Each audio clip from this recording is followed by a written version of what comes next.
Satyabhama Institute of Science and Technology, Chennai. Tiruttani Murugan கோவில் சித்திரை பிரம்மோற்சவத்தின் 7ஆம் நாள் திருவிழா கோலாகலமாக நடைபெற்றது. இதன் முக்கிய நிகழ்வான தேர் பவனி விமர்சையாக கொண்டாடப்பட்டது. தேரை திரளான பக்தர்கள் வடம் பிடித்து இழுத்தனர். மேலும் நிகழ்வில் ஏராளமான பக்தர்கள் கலந்து கொண்டு சுவாமி தரிசனம் செய்தனர்.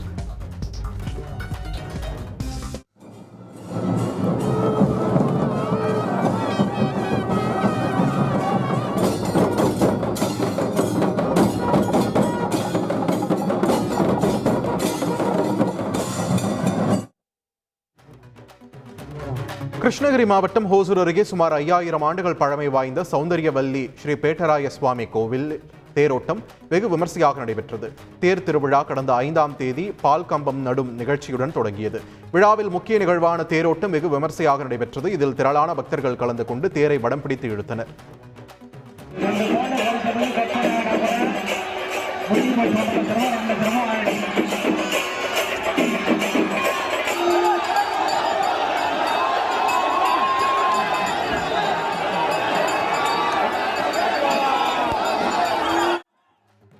தஞ்சை மாவட்டம் திருப்பாலைத்துறை பாலைவனநாதர் கோவிலில் திருக்கல்யாண வைபவம் விமர்சையாக நடைபெற்றது. இதையொட்டி சுவாமிக்கு சிறப்பு அபிஷேக ஆராதனைகள் நடத்தப்பட்டு மகா தீபாராதனை காண்பிக்கப்பட்டது. நிகழ்வில் திரளான பக்தர்கள் கலந்து கொண்டு சுவாமி தரிசனம் மேற்கொண்டனர்.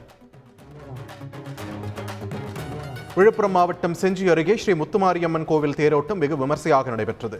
திருவம்பட்டு கிராமத்தில் எழுந்தருளியுள்ள ஸ்ரீ முத்துமாரியம்மன் கோவில் சித்திரை பெருவிழா கடந்த ஏப்ரல் 12ஆம் தேதி கொடியேற்றத்துடன் தொடங்கியது.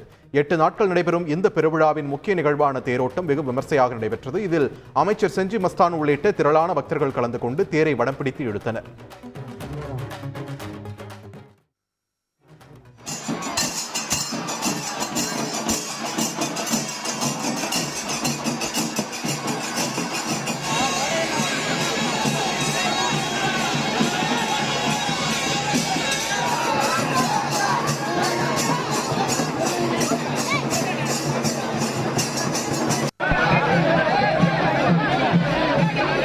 Satyabhama Institute of Science and Technology, Chennai.